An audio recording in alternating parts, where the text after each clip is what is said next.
세라멜은 라미네이트의 업그레이드 버전, 더 자연스럽고 미용치료 최상의 버전이라고 보시면 돼요. 이런 블럭을 인조 손톱처럼 얇게 깎는 거거든요. 우리 세라 치과에서 다 해드린 분들인데 치아가 이렇게 고르니까 미인의 느낌이 더 업그레이드 되는 느낌?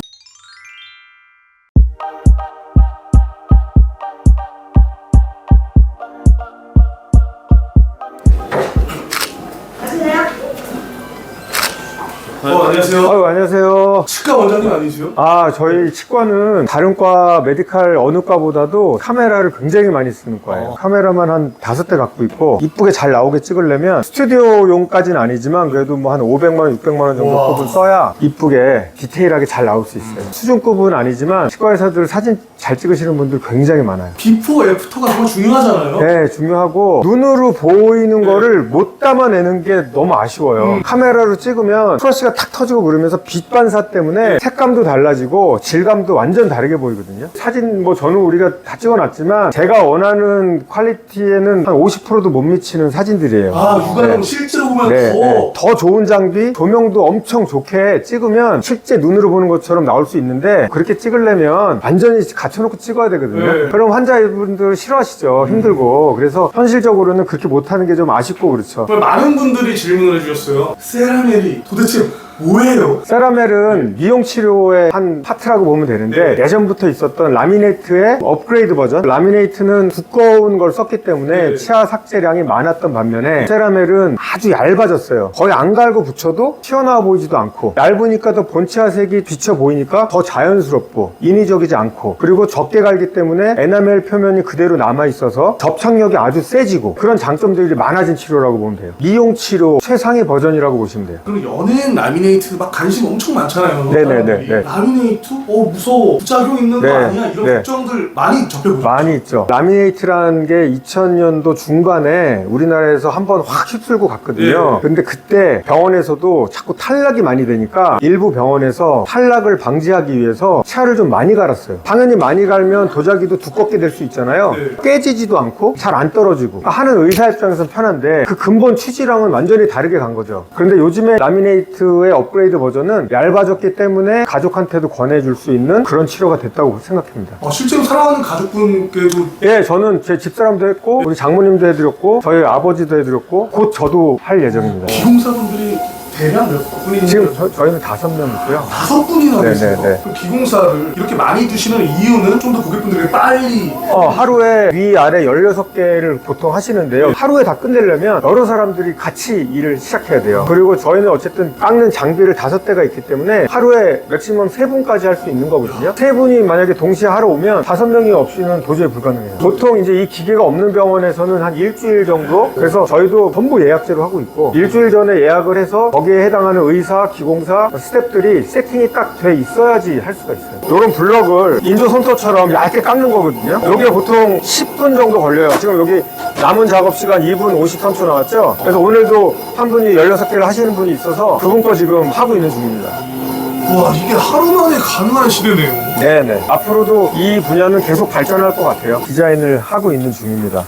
그래서 오후에 붙일 환자분들을 계속 디자인을 하면서 기계에 바로 또 걸고 실시간으로 계속 디자인하고 걸고 디자인하고 걸고. 기술자가 꼭 필요한 작업이네요, 진짜. 네네. 세라멜이 투명감이 되게 중요하다 그랬잖아요. 여기 자연 치아란 거는 끝으로 갈수록 얇아지기 때문에 그래서 이 치아 뒤에다가 예를 들어 손가락 같은 걸 막으면 이 검정색이 안 보여요. 비쳐 보이는 거예요.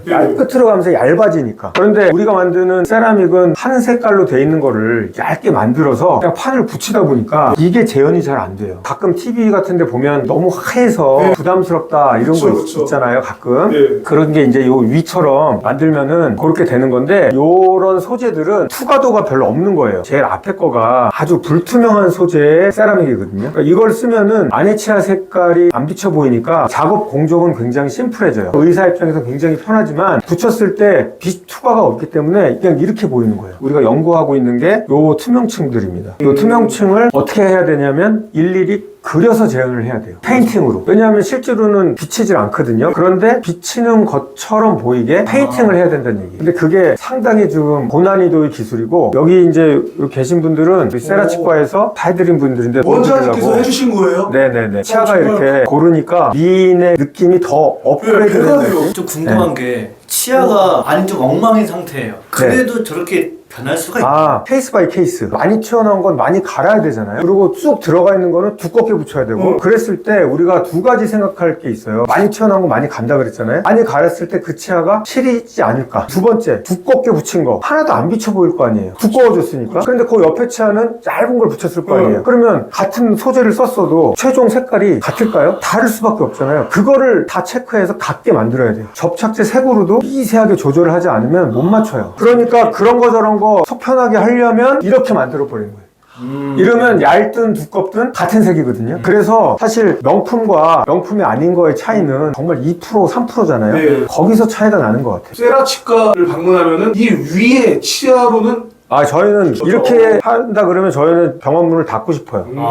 그래서 저희는 의사가 지금 접포하면서 3명이 있는데 하루에 한 의사가 1명에서 1명 반까지만 할 수 있게 해놨어요. 안 그러면 이런 거를 다 디테일하게 맞출 수가 없어요. 그래서 많이 삐뚤삐뚤한 분들은 돌아가는 것 같아도 간단한 교정을 하라 그래요. 마지막에 마감은 세라멜로 할 거기 때문에 교정으로 100% 끝낼 필요가 없거든요. 교정으로 한 90% 정도까지만 치아를 움직여 놓으면 치아를 갈아내는 양도 훨씬 줄어들고 그 다음에 결과도 많이 달라져요. 저는 무조건 그런 분들한테는 강하게 교정을 권하죠. 저희는 10년 뒤 20년 뒤가 보이잖아요. 무리해서 이를 갈아갖고 했을 때 당장은 이쁠지 모르지만 10년 뒤에 힘들어 할 거를 저한테는 보인단 말이에요. 어떻게든 설득을 해서 돌아가게 만들죠. 이게 또 사람마다 다 다르겠지만 가격을 여쭤보는 분이 있거든요. 네네네. 가격은 사실은 이게 비보험 영역이기 때문에 아주 천차만별이에요. 제가 알기로는 되게 저렴하게 이렇게 해서 환자를 일단은 좀 봐야 되니까 그렇게 하는 병원들도 있고 나름 치과 의사분들의 다 고충이 있다라고 저는 생각해요. 그런데 하나 확실한 건 뭐냐면 공장에서 물건 찍어내는 게 아니라는 거예요. 10,000개를 찍어내서 어차피 안 팔릴 거 싸게 판다 이러면 그럴 수 있는데 일일이 의사가 손으로 붙여야 되는 과정이거든요. 싼 병원에는 당연히 환자가 많이 갈 수밖에 없어요. 많은 환자가 오면 의사 하나가 5명이 기다리고 있으면 제가 만약에 5명 하라 그래도 아까 말씀드린 그런 투명층 이런 거 할 수가 없어요. 일단 끝내야 되니까. 그래서 만약에 그렇게 싸게 하면서까지 제가 말한 거를 재현해주는 병원이 있다 그러면 정말 그분 제가 리스펙트합니다.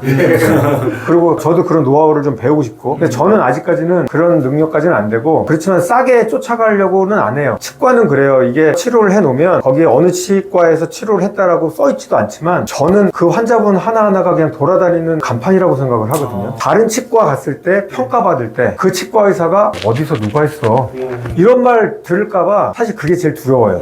어디 가서 어느 치과에 가더라도 아유 전혜 선생님 잘하셨네 이런 말을 좀 듣게 하는 게 마음가짐은 늘 그렇게 좀 가지면서 살려고 노력하고 있습니다. 오늘도 좋은 말씀 해주셔서 진심으로 감사합니다. 네, 감사합니다. 안녕. 네, 안녕.